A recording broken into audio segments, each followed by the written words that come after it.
कोई और भी कर लो स्टार्ट रिकॉर्डिंग।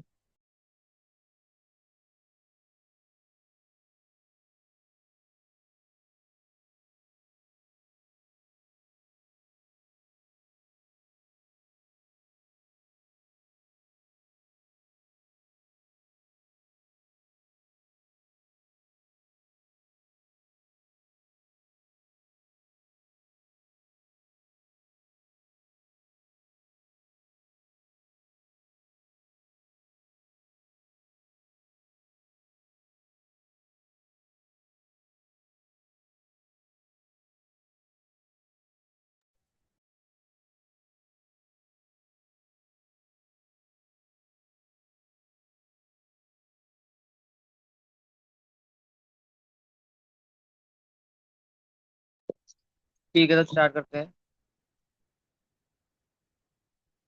तो पहले थर्मोकेमिस्ट्री पढ़ लेंगे जल्दी जल्दी। ठीक है। 40 मिनट में खत्म कर दूंगा थर्मोकेमिस्ट्री, तो कोई नहीं, फिर उसके बाद थोड़ी न्यूमेरिकल और फिर आज का टॉपिक। ठीक है। सुनाई दे रही है ना सबको? हाँ जी। ठीक। तो देखो, हमारा टॉपिक है थर्मोकेमिस्ट्री।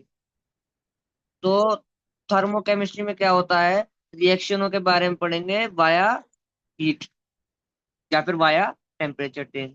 ठीक है। तो पहला, थर्मोकेमिकल इक्वेशन। थर्मोकेमिकल इक्वेशन क्या होती है? Those equation which do not नहीं sorry which not only tells us the amount of the reaction और but also indicate the amount of heat release.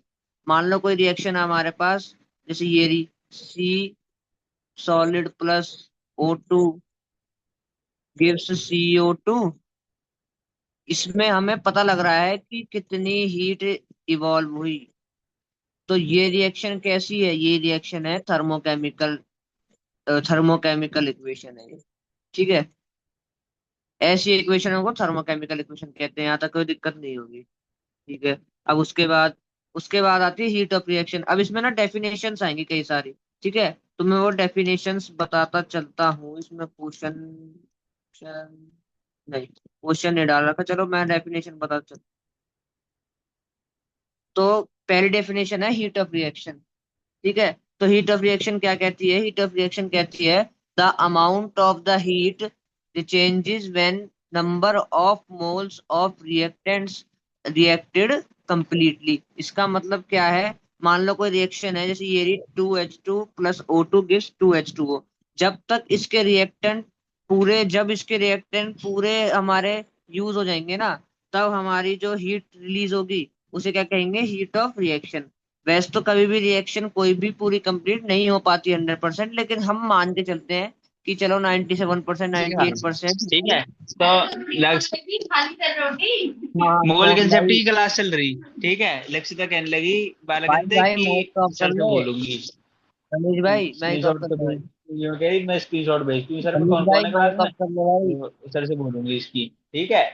मैंने इनकी ठीक है। मैंने थोड़ी बहुत मनीष रोटी खा के लूंगी करी। ठीक है, थोड़ी मनीष बहुत देर में मनीष सही क्लास में ओए, देखो। मनीष मैं स्क्रीनशॉट माइक भेजी बंद है कर। मैं इनकी। जो पढ़ाने वाली क्लास में ना पढ़े क्या। रश तू कर दे ठीक अपने मनीष। पीछे। तो हमारा तो मेरी मेरी की घुसते रहे ना। भाई की बातें। भाई तो मेरी कैरियर भाई दुनिया की जोड़ने में यार ये सोचना।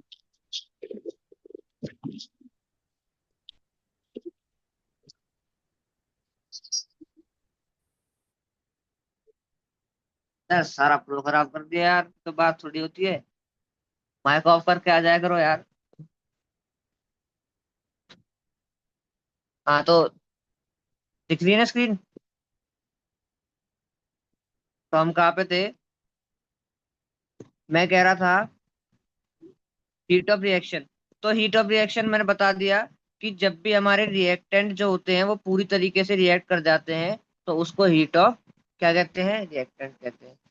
ठीक है। जो हीट रिलीज होती है उसका। तो अब आ गया हीट ऑफ रिएक्शन के बाद factors affecting heat, factor affecting. ठीक है। अरे यार ये ढक रखा है, चलो मैं बताता हूँ फैक्टर अफेक्टिंग का ऐसे ही। तो फैक्टर अफेक्टिंग क्या होते हैं? एक तो होता है भाई नीचे लेके आओ यहाँ। नीचे लिखे हुए हैं, ले भाई बहुत बढ़िया भाई। नीचे वाली स्लाइड। हाँ दिख गई, दिख गई। तो ये रे तो क्या होते हैं, एक तो होता है amount of reactant and product. ठीक है, मान लो हमारे पास एक जगह 2 मोल रिएक्टेंट है और एक तरफ है 4 मोल, और रिएक्टेंट सेम है, H2 है या फिर O2 है, यहाँ पे भी H2O2 है। तो इसके कंपैरिजन में ना ज्यादा हीट इधर रिलीज होगी। ठीक है। अब physical state of reactant and product. ठीक है, फिजिकल स्टेट मान लो जैसे हमारे पास H2 है गैस, ठीक है, या H2 तो सॉलिड होता ही नहीं, तो मैं कुछ और एग्जांपल लेता हूँ जो सॉलिड भी होता हो और गैसियस भी होता हो। तो हम मान लेते हैं हमारे पास है O2 भी नहीं, हाँ H2O। मान लो H2O है हमारे पास लिक्विड, H2 है हमारे पास गैस, तो इन दोनों के रिएक्शन में ना अलग अलग हीट निकलेगी, इसमें कुछ अलग निकलेगी, इसमें कुछ अलग निकलेगी। इस वाले में पहले हमें लिक्विड से गैस बनाना पड़ेगा, इसमें तो ऑलरेडी हमारा गैस में है। उसके बाद आता है एलोट्रोपिक मॉडिफिकेशन। मान लो हमारे पास है ग्रेफाइट एक तरफ है डायमंड। तो जब हम ग्रेफाइट को रिएक्ट कराएंगे तो उसकी एनर्जी कुछ -393 केल्विन निकलेगी, जबकि जब हम डायमंड को करवाएंगे तो -493 के आसपास निकलेगी। इसका मतलब कि ये 3 फैक्टर जो है क्या करते हैं, अफेक्ट करते हैं हमारी उसको रिएक्शन को, वो हीट ऑफ रिएक्शन। ठीक है। अब why the heat of reaction release in the above two cases are different, ये क्वेश्चन है। तो देखो क्या होता है।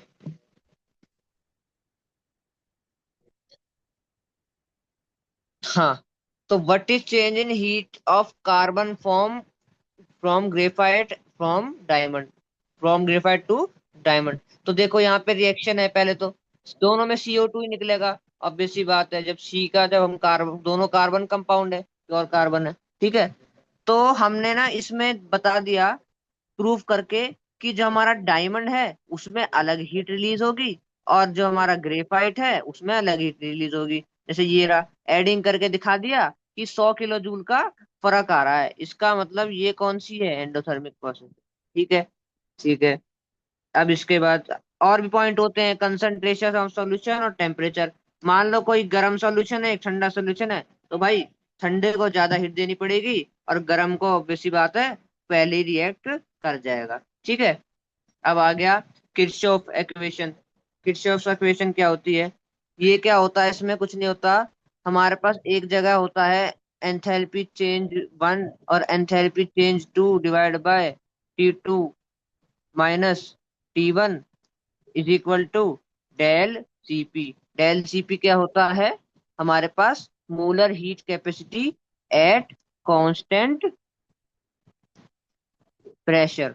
क्या होता है, molar heat capacity at constant pressure. ये हमारे पास क्या होता है, मोलर हीट वो होता है Cp। ठीक है। अब आगे चलते हैं। अब इसके बाद है डेफिनेशन हमारे पास heat of combustion. Heat of combustion क्या हो रही है यार, हीट ऑफ कंबशन क्या होता है हमारे पास, it is the amount of heat released when one mole of substance undergoes completely throughout the combustion with an oxidant। ठीक है। इसे हम जो हमारे पास इसे हम एंथैल्पी ऑफ कंबशन भी कहते हैं, जो हमारी हीट निकलती है इससे कंबशन से, उसे हम एंथैल्पी ऑफ कंबशन भी कहते हैं। ठीक है। मान लो हमारे पास कोई भी रिएक्शन हो रही है, C+O2 गिव्स CO2, इसमें जो रिलीज होगी ना, उसे जलने के बाद कार्बन को, उसे क्या कहेंगे, उसे कहेंगे हम हीट ऑफ कंबशन। ठीक है। इसमें और क्या बताया गया है, इसमें बताया गया स्टैंडर्ड हीट, जो हमारे पास स्टैंडर्ड हीट ऑफ कंबशन होती है ना, वो हमारा 298 केल्विन और 1 बार प्रेशर पे माना जाता है किसी भी कंपाउंड का। उससे हम उससे उसकी जो स्टैंडर्ड हीट कंबशन होती है हम मेजर कर लेते हैं। ठीक है। सबको समझ में आ रहा है ना। हाँ। हाँ भाई। ठीक है। उसके बाद है heat of formation. Heat of formation क्या होता है, it is the heat change when 1 mole of compound form from it's elements in their most of stable state. ठीक है। मान लो हमारे पास इसका देखो, इसमें क्या होता है, अब तक जो हमने पढ़ा था उसमें कंबशन आया, हीट ऑफ कंबस्शन वगैरह ये सब आया। अब क्या है ये क्या है, इसमें क्या कहते हैं कि मान लो हमारे पास है एक तरफ O2 और एक half O2 plus H2O, H2 gives H2O। तो H2O बन रहा है ना यहाँ रिएक्टेंट से। तो इन रिएक्टेंट से बनने के बाद जो हीट रिलीज होगी ना, उसे हम क्या कहेंगे, हीट ऑफ फॉर्मेशन। ठीक है, छोटी छोटी सी डेफिनेशन है सारी, इसे जल्दी जल्दी बता रहा हूँ। ठीक है, heat of formation is zero but not entropy. किसकी जीरो होती है, जीरो होती है अपने स्टैंडर्ड फॉर्म में। ठीक है, अब एक क्वेश्चन है, which of the following represent heat of combustion है हीट ऑफ फॉर्मेशन। अच्छा, तो जैसे पहले, अब मैं डायरेक्ट ही बताता हूँ। देखो, पहली जो है हीट ऑफ कंबशन तो हो ही नहीं, हीट ऑफ कंबशन नहीं है। क्यों? क्योंकि सल्फर की स्टेट मैक्सिमम यहाँ पे नहीं है। ठीक है, तो पहली हमारी हीट ऑफ कंबशन नहीं है। पर क्या हीट ऑफ फॉर्मेशन, देखो हीट ऑफ फॉर्म, रुक जाओ एक बार, हीट ऑफ फॉर्मेशन को मैं हरे वाले से कर देता हूँ टिक, हीट ऑफ फॉर्मेशन को हरे वाले से टिक कर देता हूँ। ठीक है, तो ये तो हीट ऑफ फॉर्मेशन होगा। क्यों? क्योंकि एस और O2 मिलके क्या बना रहे हैं, SO2 बना रहे हैं ना। तो जो फॉर्मेशन हो रही है कंपाउंड की अगर उसके रिएक्टेंट से, तो वो हीट ऑफ फॉर्मेशन होगा। ठीक है, अगला होगा, अगला नहीं होगा। क्यों? डेफिनेशन में पढ़ो, डेफिनेशन में क्या लिखा था, formation of a compound from 1 mole of it reactants. ठीक है, लेकिन यहाँ पे क्या आ गया, यहाँ पे आ गया 2 मोल। यहाँ पे क्या आ गया, यहाँ पे आ गया 2 मोल। 2 मोल आते ही क्या ये बचा, ये नहीं बचा। ठीक है, अब उसके बाद ये देखते हैं, C+O2 गिव्स CO2। भाई ये भी है, ये भी है, नहीं है ना, ये भी है, फॉर्मेशन हो रही है कंपाउंड की। ठीक है, यहाँ पे देखो फोर्थ वाला भी है, ये देखो यहाँ पे 1 मोल है। ठीक है, इसके बाद फिफ्थ भी है, उसी तरीके से बताने की जरूरत तो नहीं है, बता देना जिसको जिसमें डाउट हो। सिक्स्थ भी है, सेवन्थ भी है कि नहीं। ठीक है, ये नहीं है। क्यों? कहाँ हो रहा है इसमें फॉर्मेशन, इसमें तो पहले से बने पड़े कंपाउंड। ये तो डबल डिस्प्लेसमेंट का हिसाब का नहीं है। अब अब मैं लाल पेन से जो हमारा हीट ऑफ कंबशन है उसे टिक कर देता हूँ। अब देखो हीट ऑफ कंबशन कौन से है, देखो हमारे पास एक तो 2 है। क्यों? कार्बन अपनी जो है मैक्सिमम स्टेट में अचीव भी कर रहा है और कंबस्ट भी हो रहा है पूरी तरीके से। उसके बाद हमारा अगर देखा जाए, सारे देखते जाओ कोई भी मैक्सिमम स्टेट में नहीं है। सल्फर हमारा कौन से में, सेवंथ में मैक्सिमम स्टेट में है, तो वो हो जाएगा। और ये हमारा CH4 वाला भी हो जाएगा। ठीक है, तो तीन और तीन इसमें से हमारे हीट ऑफ कंबशन के हैं।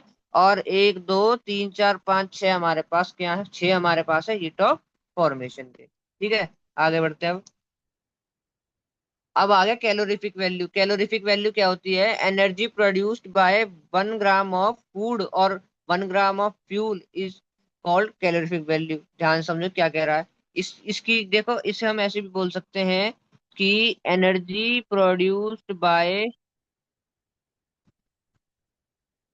द यूटिलाइजेशन, यूटिलाइजेशन या हाँ,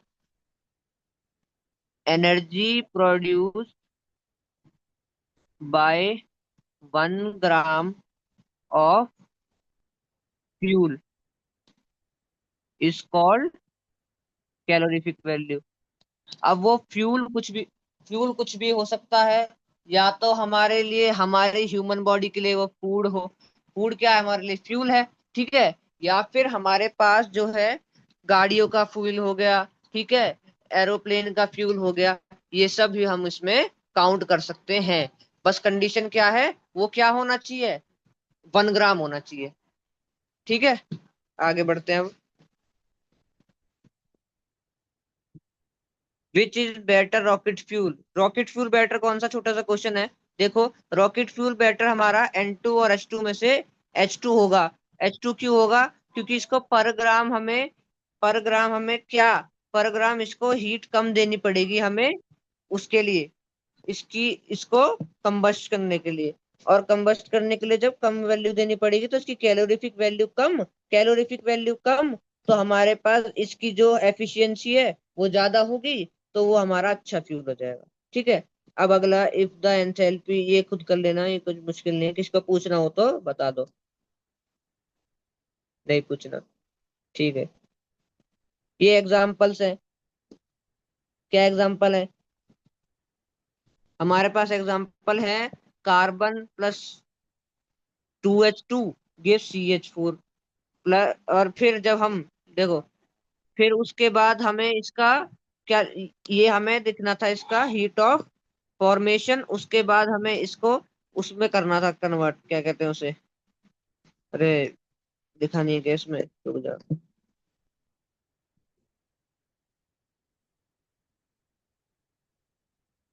अच्छा, चलो, ये हम न्यूमेरिकल में करेंगे। अब इसके बाद आता है ये न्यूमेरिकल तो मैं कराऊंगा ही, आगे लिखा हुआ है मैंने ये।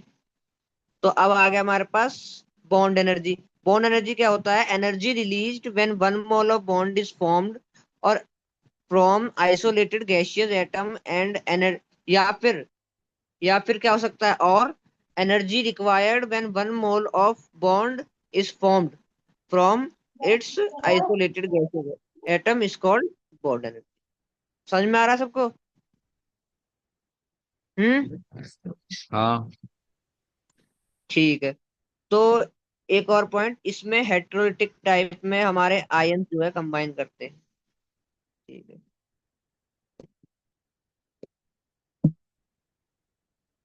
अब आ गया heat of hydration. Heat of hydration कुछ नहीं होता, amount of heat release when one mole of an anhydrous salt is completely hydrated and combined with required number of molecules. जब जब ये सब प्रोसेस होता है, जब हीट ऑफ, हमारा हाइड्रेशन का कंसेप्ट आता है हमारे पास, जो हीट रिलीज होगी इस प्रोसेस में उसे हम क्या कहेंगे? हीट ऑफ हाइड्रेशन कहेंगे। ठीक है। एग्जाम्पल लिख रखे हैं, जैसे BaCl2 + 2H2O क्या बन जाता है? BaCl2.2H2O। तो इस प्रोसेस को करने के लिए हमारे पास जितनी हीट रिलीज होगी, ठीक है, वो उसे हम क्या कहेंगे? हीट ऑफ हाइड्रेशन कहेंगे। ठीक है। ठीक है। अब heat of solution. Heat of solution क्या होता है? रुक जाओ। अब हीट ऑफ सॉल्यूशन क्या होता है? हीट ऑफ सॉल्यूशन होता है the amount of heat released और absorbed when a solute dissolved in a solvent at constant pressure. जब भी कोई सॉल्यूट सॉल्वेंट में डिसॉल्व होता है कांस्टेंट प्रेशर पे, तब हम जो हीट रिलीज होती है उसको हम क्या कहते हैं? हीट ऑफ सॉल्यूशन कहते हैं। ठीक है। अब आगे बढ़ते हैं, heat of fusion. Heat of fusion क्या होता है? Heat of fusion the amount of heat required to change the temperature, नहीं टेम्परेचर नहीं, टेम्परेचर नीचे वाले में है। तो amount of heat required to change the substance from solid to liquid is called its heat of fusion. अब ध्यान रखना, ये प्रोसेस उसके मेल्टिंग पॉइंट पे होता है, उस पे मेल्टिंग पॉइंट पे होता है ये प्रोसेस। उसके बाद heat of vaporization. Heat of vaporization क्या होता है? Amount of heat required to change a substance from liquid to gas at its boiling point is called heat of vaporization. अब यहाँ पे हीट ऑफ सब्लिमेशन की नहीं लिखी शायद, वो मैं बता देता हूँ। हीट ऑफ सब्लिमेशन में क्या होएगा?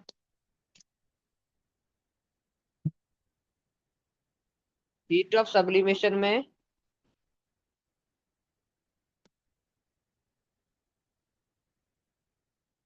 हीट ऑफ सब्लिमेशन में होगा हीट रिक्वायर, नहीं हीट रिक्वायर्ड नहीं,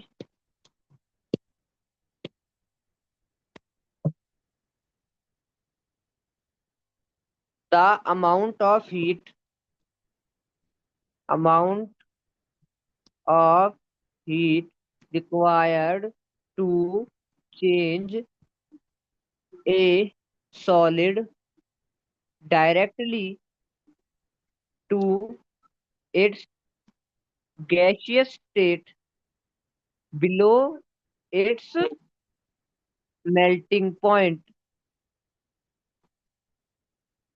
उसे हम क्या कहेंगे? हीट ऑफ सब्लिमेशन कहेंगे। ठीक है, अब वो बिलो मेल्टिंग पॉइंट क्यों हुआ, बिलो बॉइलिंग पॉइंट क्यों नहीं हुआ? भाई एक चेंज बात के बताओ, बाद क्या? अगर वो बिलो हाँ, किसी को डाउट है कुछ? चेंज के बाद क्या लिखा है? किसके बाद? Change change required a, to. अच्छा हाँ मैं फिर क्या? से लिख देता हूँ। Change a solid directly, change a solid directly to its gaseous state below its melting point। अब ठीक है? हाँ जी। ठीक है, अब ये डायरेक्टली करने के लिए मेल्टिंग पॉइंट ही क्यों हुआ, बॉइलिंग पॉइंट क्यों, बॉइलिंग पॉइंट क्यों नहीं हुआ बिलो?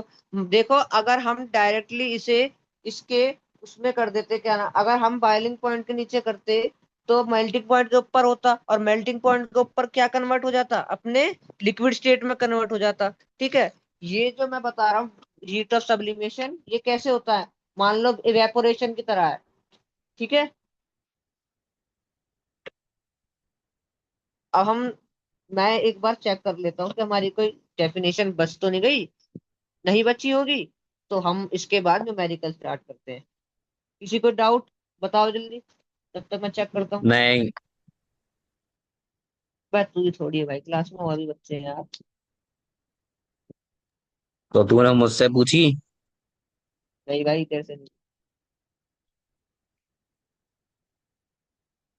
तू तो भाई यार वैसी ना, समझदार आदमी है, देख कोई पूछ तू। हाँ, डाउट है क्या? आया ना नहीं। कुछ तो बोले। वो भाई यार, एक तो अपने वो बंद करो, क्या कहते हैं उसे, कैमरा। कैमरा। कर लिया बंद? डाउट नहीं है, मैं आगे बढ़ूं फिर? एक बार एक डेफिनेशन और चेक कर लूं, कभी कोई डेफिनेशन बच गई हो, बाद में है जी डेफिनेशन नहीं पढ़ाई सारी। वो करा होगी दी ना मैंने? न्यूट्रलाइजेशन वाली। हाँ, देखा रह रही थी ना, मैं सोच ही रहा था। हीट ऑफ न्यूट्रलाइजेशन तो रह ही गई, अभी बताते हैं हीट ऑफ न्यूट्रलाइजेशन। और भी रह रही है शायद, भी देखता हूँ मैं ढंग से एक बार। हीट ऑफ मेरे को भी इनकम्प्लीट न्यूट्रलाइजेशन लग रहे हैं इसके नोट्स विनीत के। पर राइटिंग देखिए, चुप बैठा रहे। भाई मैंने मैसेज करा था कि इनकम्प्लीट है।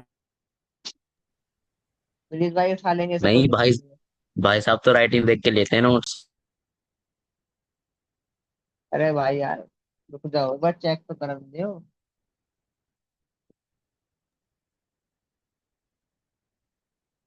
एक तो भाई साहब ये असाइनमेंट ही ऐसा है, फिर मिलता ही नहीं। आंखें चमक जाती खोल के इसको। ये कहाँ है यार? अरे वो क्वेश्चन कहाँ है सार्थक, जिसमें सारी की सारी वो थी डेफिनेशंस हैं? कौन है? अरे क्या हो गया? वो धमका क्यों वो रहा है? क्वेश्चन रुक जा 2 मिनट, मैं देख के बताता हूँ। चलो, जब तक मैं वो पढ़ाता हूँ हीट ऑफ न्यूट्रलाइजेशन क्या होता है। ठीक है, फोटो शेयर करूँ या ऐसी पे लिख के बता दूं? बताओ, कभी कभार राइटिंग गंदी समझ में नहीं आ रहा। मर्जी है। अरे बोल दो यार एक बार, लिख के बता दे। लिख के बता दूं? हाँ, लिख के बता दे। ठीक है भाई, लिख के मर्जी। बता।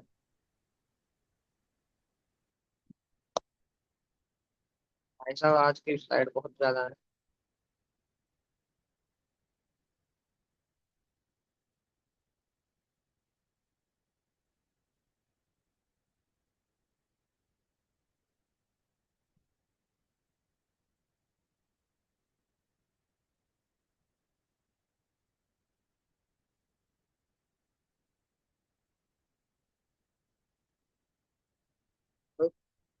Not applied.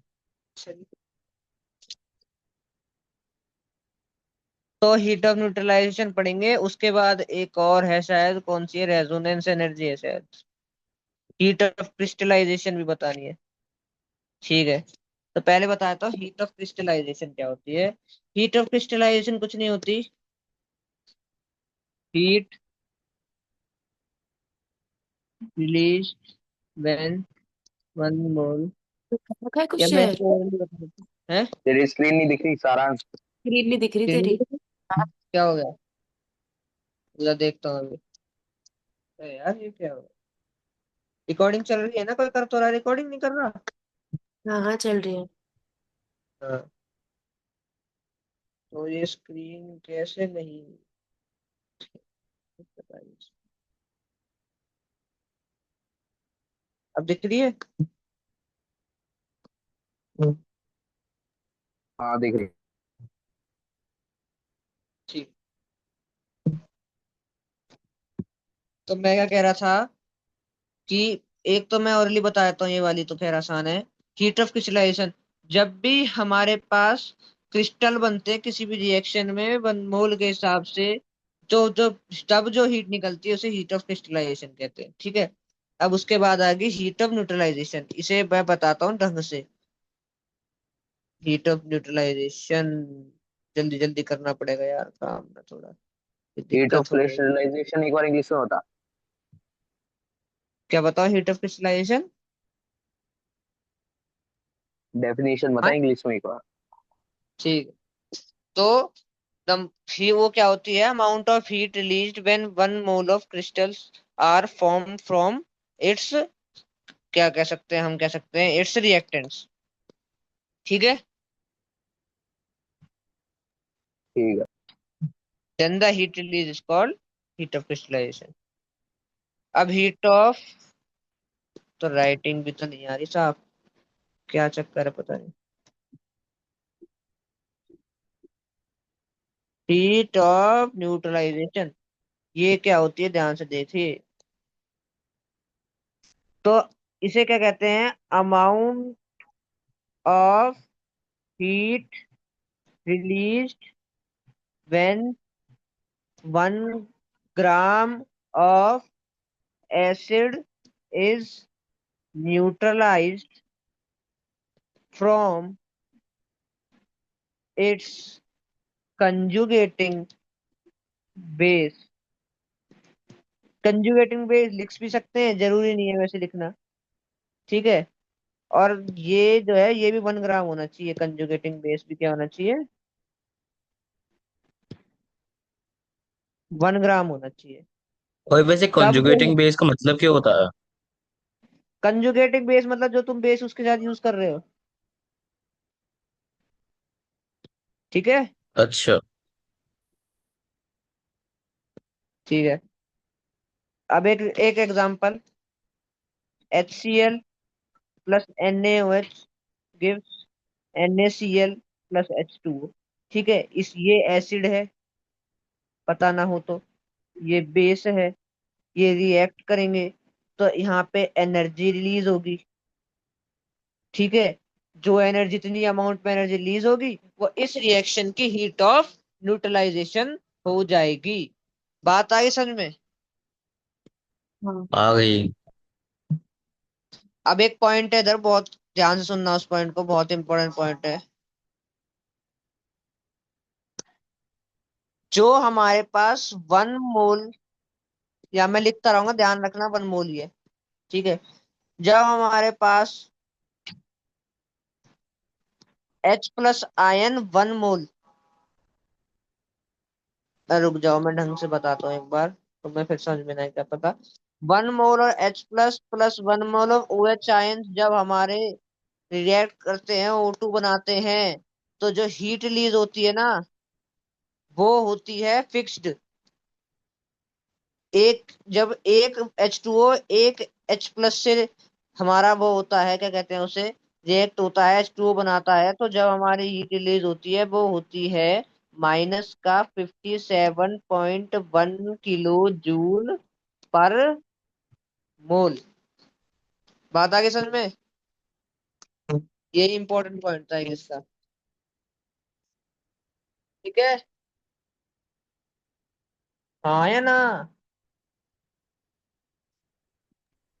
हाँ। हाँ भाई। ठीक है, एक रेजोनेंस एनर्जी बता दो, फिर न्यूमेरिकल करते हैं ना, बढ़िया से, दाएं उत्तर रखते बढ़। तो ठीक है, हम स्टार्ट करते हैं। अब एक लास्ट है रेजोनेंस एनर्जी।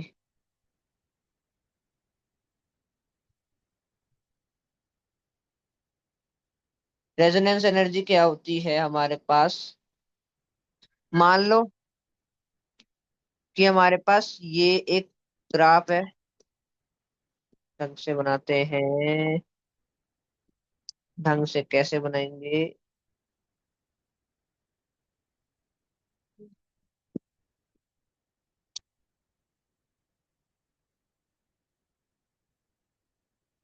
ये हमारे पास एक ग्राफ है, ठीक है।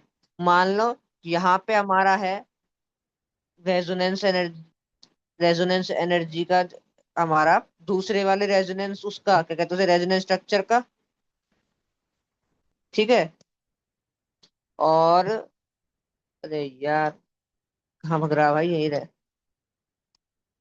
और ये हमारे पास पहले रेजोनेंस एनर्जी का, रुक जा मैं ढंग से बनाता हूँ। ये हमारे पास है R1, ये है R2। कोई भी हमारे पास कंपाउंड है, उसके रेजोनेटिंग स्ट्रक्चर हैं दो, एक है R1, एक है हमारे पास R2, ठीक है। ये इसके दो रेजोनेटिंग स्ट्रक्चर हैं। तो जो इसका रेजोनेंस हाइब्रिड बनेगा ना, जो इसका रेजोनेंस हाइब्रिड बनेगा, वो कुछ, उसकी एनर्जी कुछ यहाँ होगी। ये क्या है इसका? ये है इसका रेजोनेंस हाइब्रिड, ठीक है। तो ये जो हमारे पास जो गैप होता है, इसे ही हम क्या कहते हैं? रेजोनेंस एनर्जी कहते हैं। बात आगे समझ में? ठीक है। ये है, यहाँ पे एनर्जी है, और यहाँ पे हमारे पास वही है, मतलब ये तो सिंपल सा ग्राफ है, ठीक है। अब इसका फॉर्मूला एक होता है, उसे और बताता हूँ। इसकी कोई एज सच डेफिनेशन नहीं होती, ठीक है।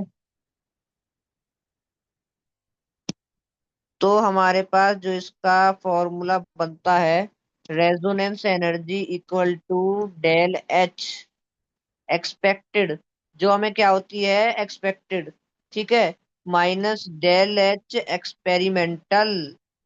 इसका मतलब क्या है? मान लो कोई कंपाउंड है, बेंजीन है, मान लो क्या है हमारे पास? बेंजीन, ठीक है।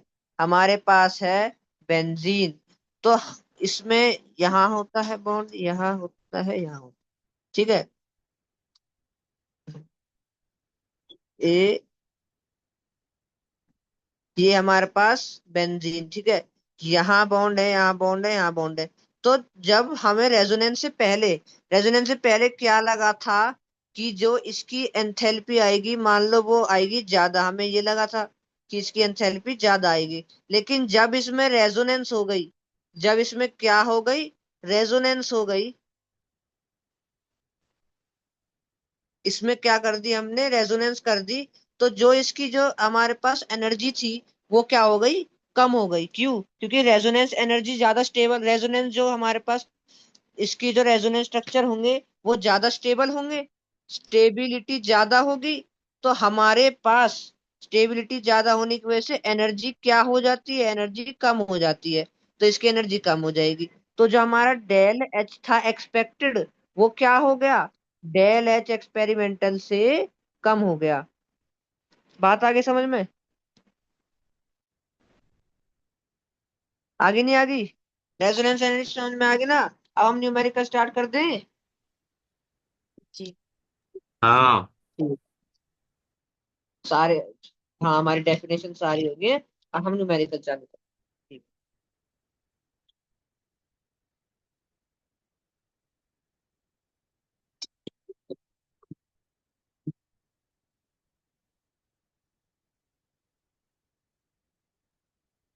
तो हमारे पास पहला क्वेश्चन है, ये कहाँ से आ गया?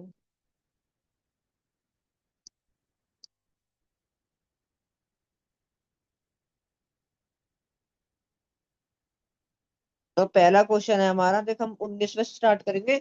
इसमें से 3 क्वेश्चन मैं कराऊंगा, ठीक है। और जो बचेंगे 1-2 क्वेश्चन वो तुम घर से करके आओगे, करके देखोगे, हो जाएंगे। ऐसी कोई सच बात नहीं है, डाउट आए तो फिर बाद में अगली क्लास में पूछ लेना, ठीक है। तो पहला न्यूमेरिकल से हम करेंगे स्टार्ट।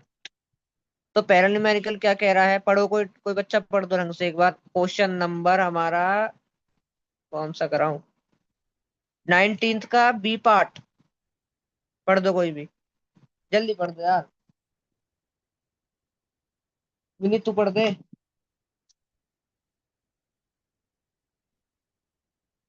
अरे है भी क्लास में, कौन कौन है क्लास में? अच्छा, कोई पढ़, विनीत पढ़ दे यार, सार्थक तू पढ़ दे, कोई पढ़ दो यार जल्दी, 19 का बी पार्ट जल्दी। अच्छा मैं पढ़ रहा हूँ, सुन। हाँ जल्दी पढ़। Define bond energy, why average bond energy is taken in case of 19 का पॉलीटॉमिक बी पार्ट मॉलिक्यूल्स। बोला है भाई, 19 का B part. B part numerical है मेरे किसका? हिसाब से तो। अच्छा रुक जा 19 रुक जा का रुक जा। B. Calculate bond energy of C H bond if H F C H four H F sublimation भी of C plus dissociation of H2 is minus 500 100 and 200 kilojoule per mole.